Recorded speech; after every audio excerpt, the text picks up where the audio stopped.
Berenice by Tove Jannson. One summer Sofia had a guest of her own, her first friend to come and visit. It was a fairly new friend, a little girl whose hair she admired. Her name was Herdis Evelyn, but everyone called her Pipsan. Sofia explained to her grandmother that Pipsan was scared of being asked her real name, and that actually she was scared of everything, so you had to be very careful with her, and they decided not to frighten Pipsan, at least in the beginning, with things she'd never seen before. When Pipsan arrived, she was dressed wrong and had shoes with leather soles. She was too well bred and terribly quiet, and her hair was so beautiful it took your breath away. "Isn't it lovely?" Sofia whispered. "Naturally curly." "Very lovely," grandmother said. They looked at each other and nodded slowly, and Sofia sighed. "I've decided to be her protector," she said. "Couldn't we have a secret society to be her protectors? The only sad thing is that Pipsan doesn't sound aristocratic." Grandmother proposed that they called the child Berenice, but only within the society, of course. Berenice was a queen, renowned for her hair, and also her constellation. Surrounded by this secret imagery and the subject of much serious conversation, Pipsan wandered about the island, an unusually small and timid child who could not be left alone. As a result, Sofia was always in a hurry. She didn't dare to leave her guest to herself for more than a few minutes at a time. Grandmother lay in the guest room at the back of the house and heard her coming. She puffed up the stairs and burst into the room and sat down on the bed. "She's driving me crazy," she whispered. "She won't learn to row because she's scared to go out in the boat. She says the water's too cold. What are we going to do with Berenice?" They held a short meeting on the subject without deciding anything for the time being, and Sofia rushed out again. The guest room had been a later addition to the house, and therefore had a character of its own. It clung tightly to the back of the original building, and its inner wall was tarred. On this wall hung the nets, along with ring bolts and rope and other items that might come in handy, and had always hung there. The roof, which was a continuation of the regular roof, was very steep, and the room rested on posts, because the rock on which the house stood dropped straight down into what had once been a bog between the building and the woodyard. There was a pine tree outside, which restricted the guest room to an area not much longer than a bed. It was, in effect, nothing but a short corridor, painted blue, with the door and the nail kegs at one end, and a window that was much too large at the other. The window was large because it was left over, and it slanted on one side because of the roof.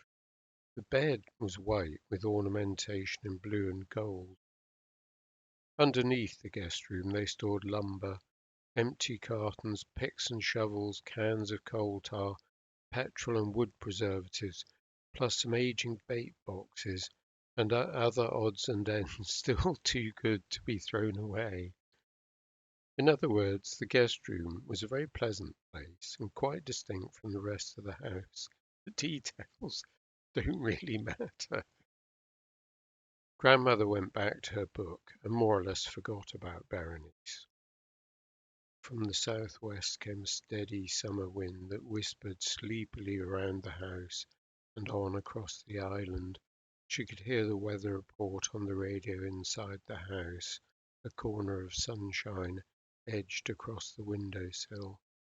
Sofia banged open the door and came in. "She's crying," she said. "She's afraid of ants, and she thinks they're all over the place. She just keeps lifting her feet like this and stamping and crying. She's scared to stand still. What are we going to do with her?" They decided to take Berenice out in the boat, where there weren't any ants, and thus coax her away from a greater fear into a lesser one. And grandmother went back to her book.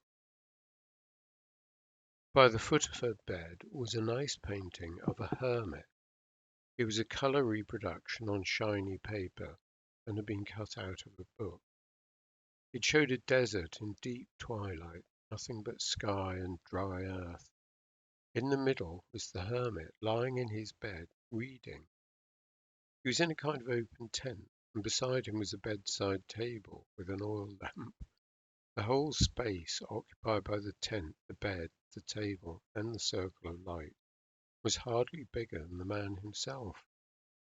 Further off in the dark were the vague outlines of a lion at rest. Sophia found the lion threatening, but grandmother felt it was there to protect the hermit. When the southwest wind was blowing, the days seemed to follow one another without any kind of change or occurrence. Day and night there was the same even, peaceful rush of wind. Papa worked at his desk. The nets were set out and taken in. They all moved about the island, doing their own chores, which were so natural and obvious that no one mentioned them, neither for praise nor sympathy. It was just the same long summer, always, and everything lived and grew at its own pace. The arrival on the island of the child Berenice, we shall call her by her secret name, involved complications that no one had foreseen. They'd never realized that their casual island household was in fact an indivisible unit. Their absent-minded manner of living in time with the leisurely course of the summer had never had a guest to reckon with, and they could not see that the child Berenice was more afraid of them than she was of the sea, and the ants, and the wind in the trees at night. On the third day Sophia came into the guest room and said, "Well, that does it. She's impossible. I got her to dive, but it didn't help." "Did she really die?" grandmother asked. "Yes, really. I gave her a shove and she died." "Oh," grandmother said, "and then what?" "Her hair can't take salt water," explained Sophia sadly. "It looks awful, and it was her hair that I liked." Grandmother threw off the blanket and stood up and took her walking stick. "Where is she?" she asked. "In the potato patch," Sophia said. Grandmother walked across the island to the potato patch. It lay a short way from the water, in a lee among some rocks, and had the sun all day. They always set out an early variety of seed potatoes on a bed of sand and then covered them with a layer of seaweed. They watered them with salt water, and the plants produced small, clean, oval potatoes with a pinkish lustre. The child was sitting behind a large rock, half hidden beneath the branches of a pine. Grandmother sat down nearby and started digging with her trowel. The potatoes were still too small, but she dug up a dozen or so all the same. "Here's what you do," she said to Berenice. "You plant a big one, and it turns into a lot of little ones. And if you wait, they all get big." Berenice looked at her from under a tangle of hair quickly, and then looked away again. She didn't care about potatoes, or people, or anything. If only she were a little bigger, grandmother thought, preferably a good deal bigger, so I could tell her that I understand how awful it is. Here you come headlong into a tight little group of people who've always lived together and who have the habit of moving around each other on land they know and own and understand, and every threat to what they're used to only makes them still more compact, self-assured. An island can be dreadful for someone from outside. Everything is complete, and everyone has his obstinate shore and self-sufficient place. Within their shores, everything functions according to rituals that are as hard as rock and repetition.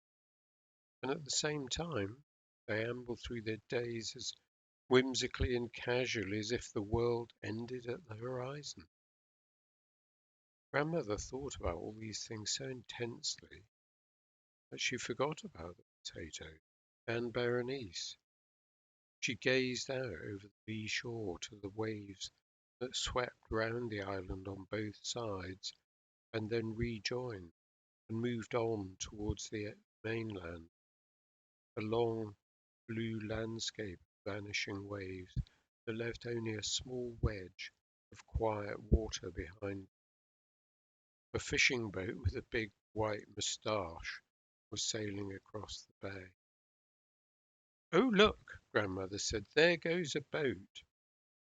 She looked around for Berenice, but by this time the child had concealed herself completely beneath the tree.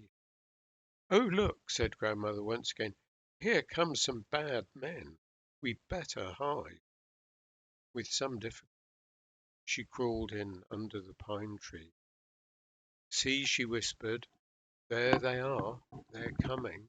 You better follow me to a safer place." She started crawling across the rock, and Berenice followed along on all fours at a furious pace. They made their way around the little bilberry bog and came to a hollow full of willow bushes. The ground was wet, but that couldn't be helped. "That was close," said Grandmother, "but we're safe for the moment." She looked at the expression on Berenice's face and added, "I mean, we're safe. They'll never find us here." "Why are they bad?" whispered Berenice. "Because they're coming to bother us," Grandmother said. "We live here on this island, and people who come to bother us should stay away." The fishing boat sailed on by. Sofia hunted for them. She looked for half an hour, and when she finally found them, quietly teasing some tadpoles, she was angry. "Where have you been?" she screamed. "I've looked all over." "We hid," Grandmother explained. "We hid," Berenice repeated. "We won't let anyone come bother us." She walked over very close to Grandmother and stared hard at Sofia.